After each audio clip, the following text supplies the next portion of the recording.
Hello and welcome. This video is brought to you by the StreamingAdvisor.com. Tailor your entertainment with streaming. And what we're doing in this video is we're taking a look at DirectTV Now. How do you get DirectTV Now? First of all, you have to sign up for it on their website. Let me pull that up for you.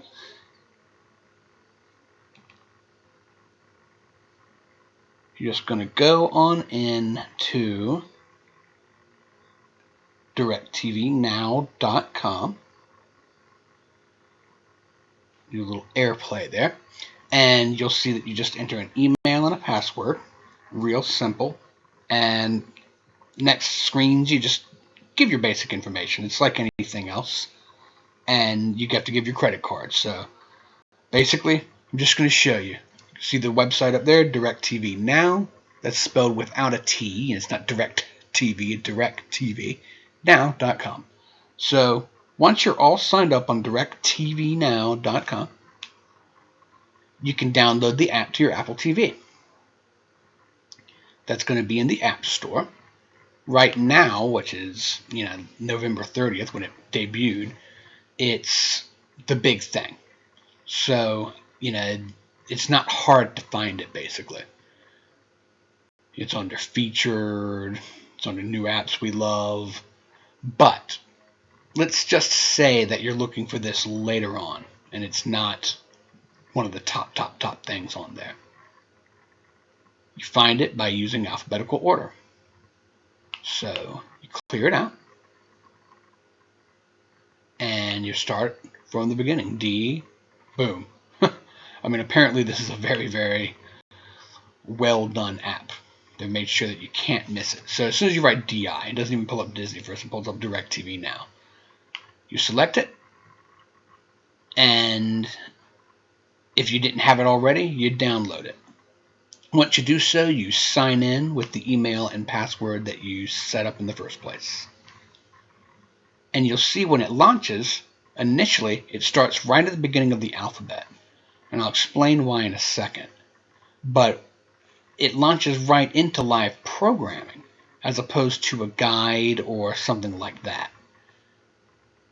You'll notice that I'm not flipping through the channels particularly quickly. And that's not exactly my intention. But the way that this is put together, you can't flip all that quickly.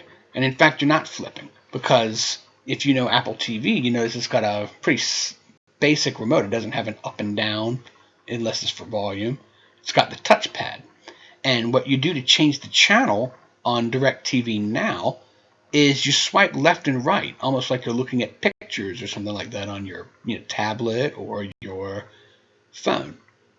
But like as quickly as I can possibly flip to the channels, that's it right there. This is swiping left, left, left, left, left, left. So flipping through the channels isn't fast. So there's ways to make that easier on you. This is just the most basic way to approach the programming. So I'm going to pause that. You can pause, by the way. That's really cool.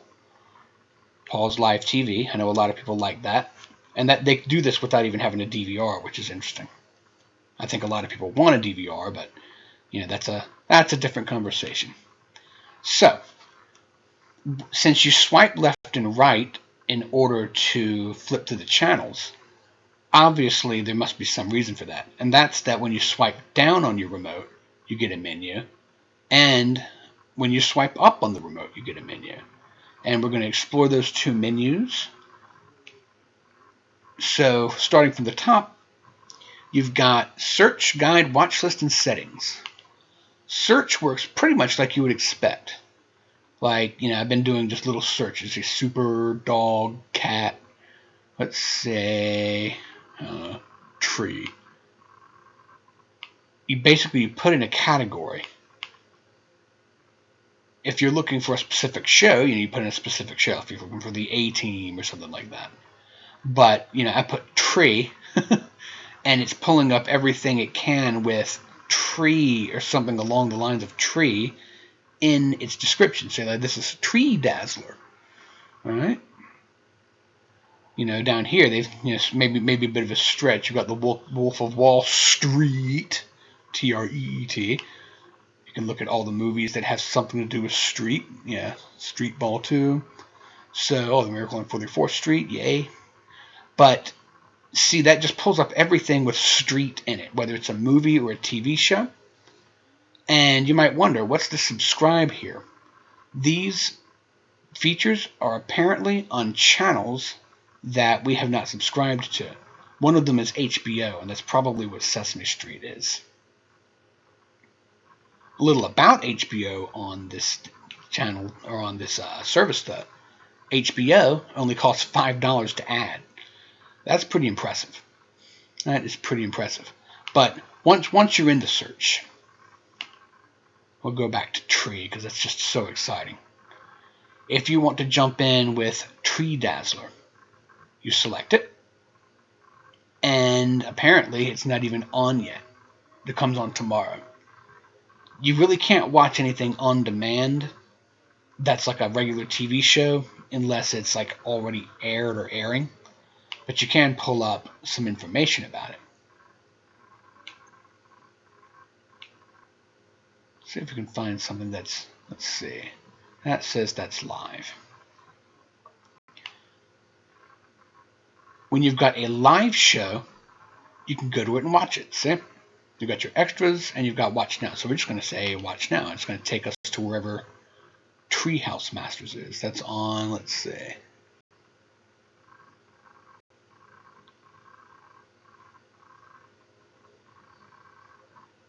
I don't know if it's going to tell us.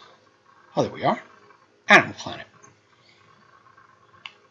If you want to pull up information as to what's on where you are, you hold down on the touchpad, and you find out. Boom. So, next, let's show you the guide. Because, it's in the next spot on the list. Again, like I was telling you, the guide is organized in alphabetical order. That means that there's no numbers to remember. I like that because we all know the days, some of you might still have it.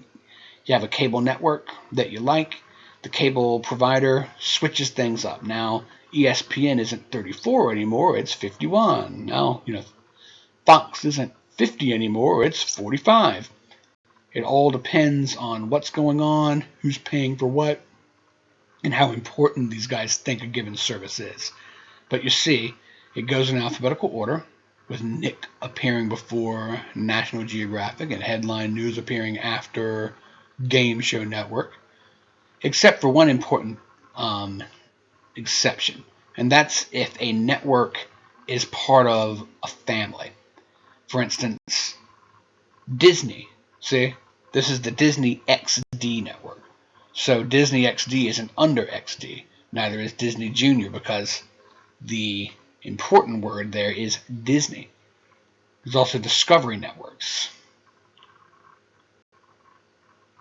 So that's just something to point out if you get this service and you're like, why can't I find whatever, Discovery Health. It's not under H next to History Channel, it's under D for Discovery.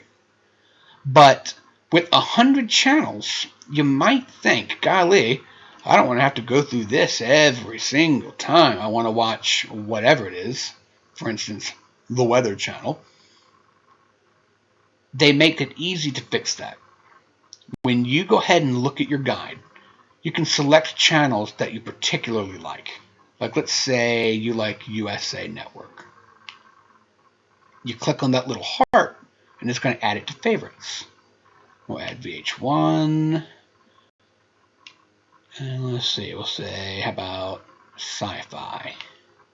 Okay, now I've put a couple of things into favorites already, but take a look at this. Here's all channels, but when you go into favorite channels, you've got a much smaller grouping. Only the things that we've added as far as favorites. Looks like we've got about 14 or something like that. 10 to 14 channels might be a really good number for you because, they say that people only watch about 10 or 15 channels that they pay for anyway. Something cool about favorites is not only can you see the channels, you also still have access to the full guide. So you can open up favorites and you can see what's coming on the channels that you consider your favorites. And that's nice. So what happens when you click on it? Nothing. It's not on. But that is just a very nice feature. Unfortunately, it's a little more difficult unless I've missed something to take something out of favorites. You can't, you just got to go through, you click it, and it goes away. Pretty hard, huh? So that was a tease. So we've cleared favorites. We'll go back to all channels. And there you are. Alphabetical order still. So that's the guide. The guide is helpful because just like a decent cable guide, you can scan through all the times. Oh, look where are we? We're already all the way at 4 o'clock a.m. on December 1st. ESPNU Film Room will be on. Want to learn a little bit about it? You go to Extras.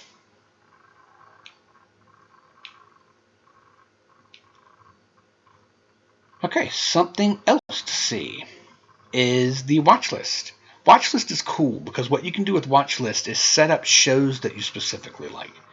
So let's say you like shows from a given network. You can go to network. Slow it down, right? Okay, so we're on networks. You find something you like. Like let's say that you like stuff on BET here. When you click the network itself, it's going to pull up anything that it's got available as far as like on-demand content or even shows that are going to be coming on. You're going to click on it, and you see it pulls up, a basic information about the show, docudrama, and if you would like to add it to your watch list, you click Add to Watch List.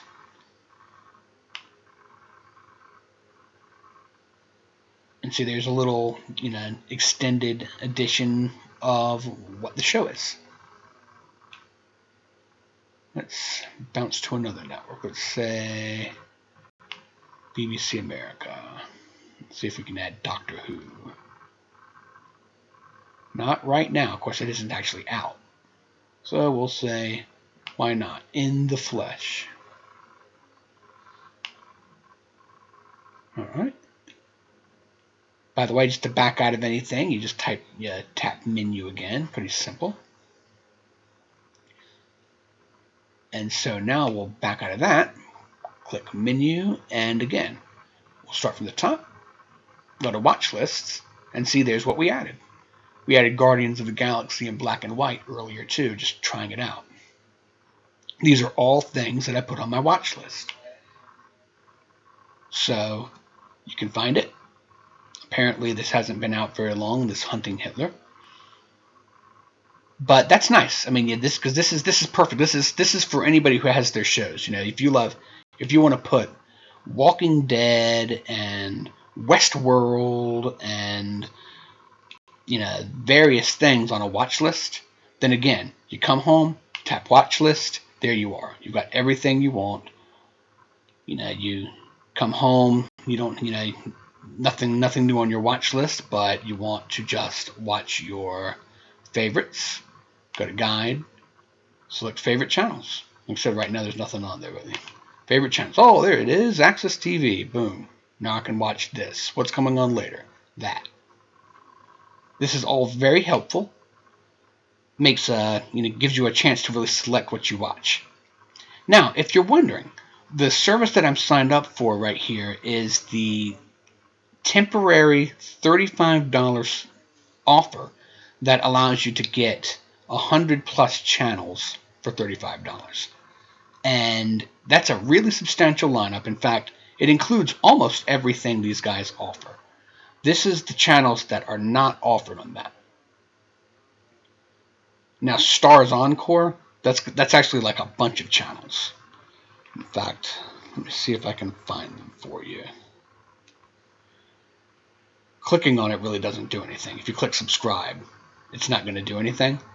In order to actually subscribe to any of these things, you have to go right back into the website, type in your code, and go into your account and add it.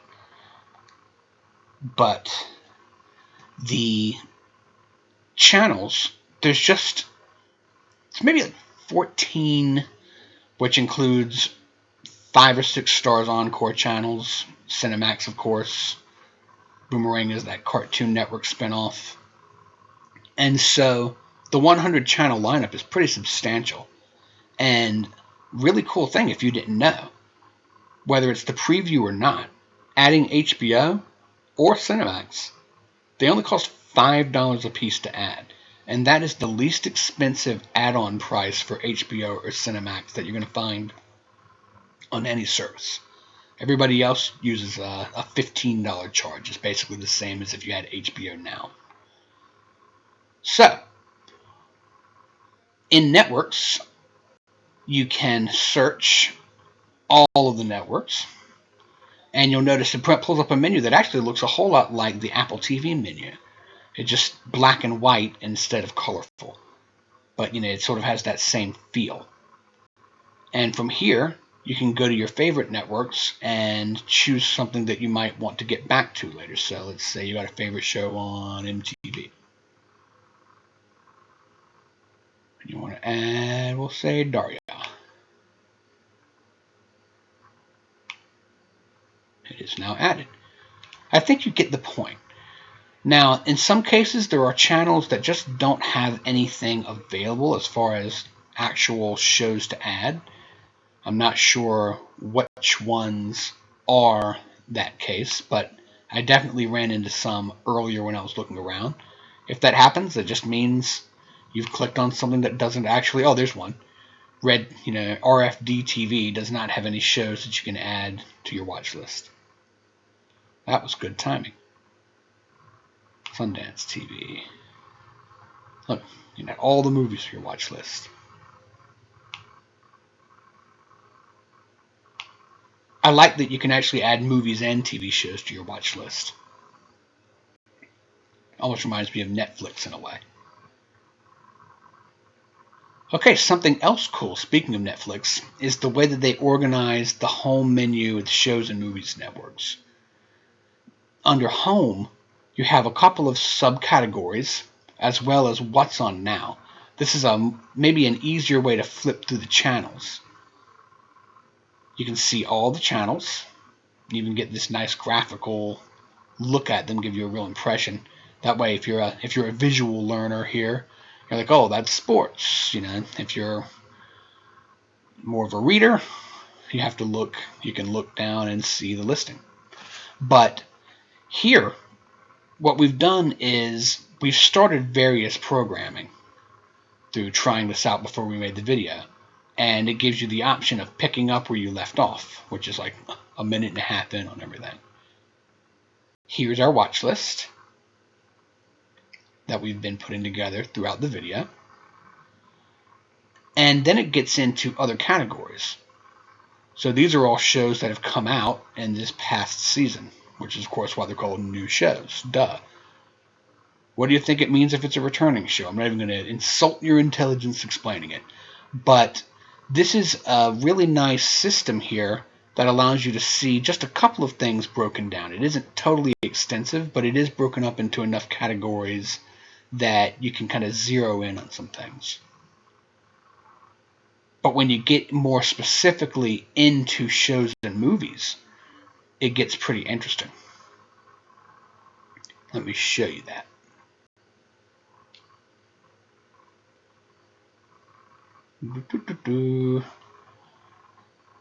One thing I'll say for this, I don't know whether to consider it a strength or a weakness. The menus don't move fast. They're kind of plucky, you see? But I think that actually might be helpful considering that you won't go past something too quickly or select something too quickly. But some people might not like that. I don't think it's such a big deal. So when you go into shows, you see, you get a very nice kind of more subgenre. Criminally good TV, very cute. But this isn't exactly Netflix, where you have, creepy, offbeat sci-fi starring comedians, because you liked blah, blah, blah. But it is helpful in that it shows you a lot of things, and it kind of helps you zero in, you think, I'm kind of in the mood for some sci-fi. So you come on here, find yourself The Strain, you can add it to your watch list, and pull up an episode. And watch. Probably starts with a commercial. Like I said, it always gives you that information. You may not be able to fast forward or rewind. But see, there it is. There's a strain. Oh, it's just going to launch right into it. Okay. Sometimes you'll get a commercial first. I mean, they've got to pay for this stuff somehow, right? When you've actually selected a show, you'll notice that pressing pause on your remote is going to pull up this menu. You have your episodes, and you have your play, pause, fast forward. But to get out of it, I accidentally hit menu and it pulled it back. To get out of it, you actually go back up and go to live TV. Boop. See, now it's back to live TV. Looks confusing, you get used to it real fast. Let's say Tosh.0 going up. Again, you select a show, watch from the beginning. It's going to launch for us. And here, we do have a commercial in this case.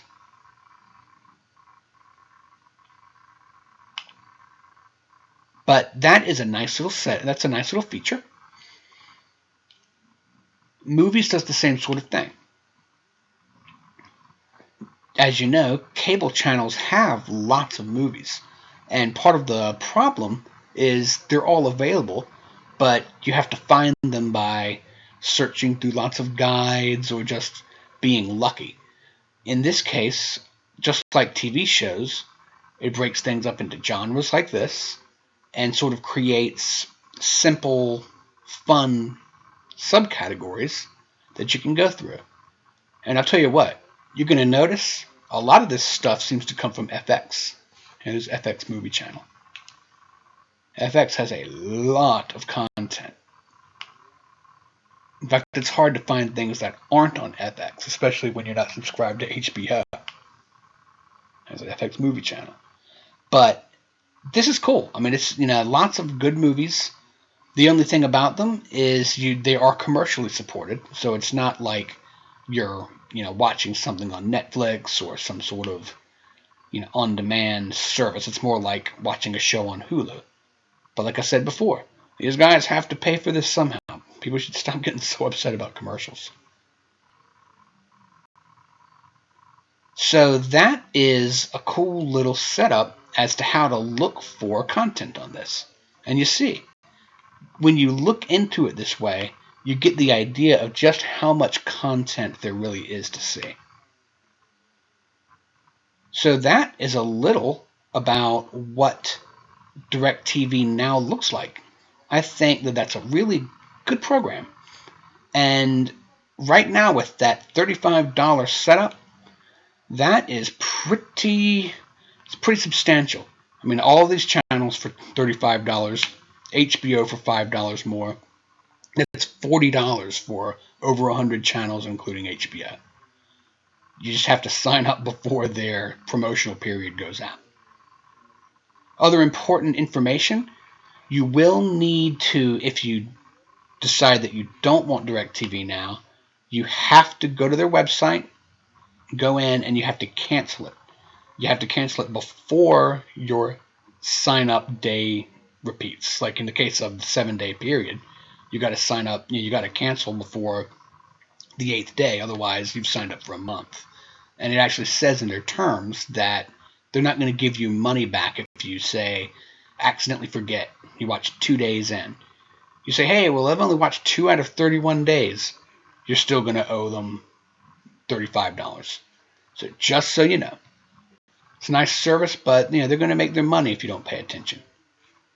And like I keep saying, people have a right to get paid for what they do.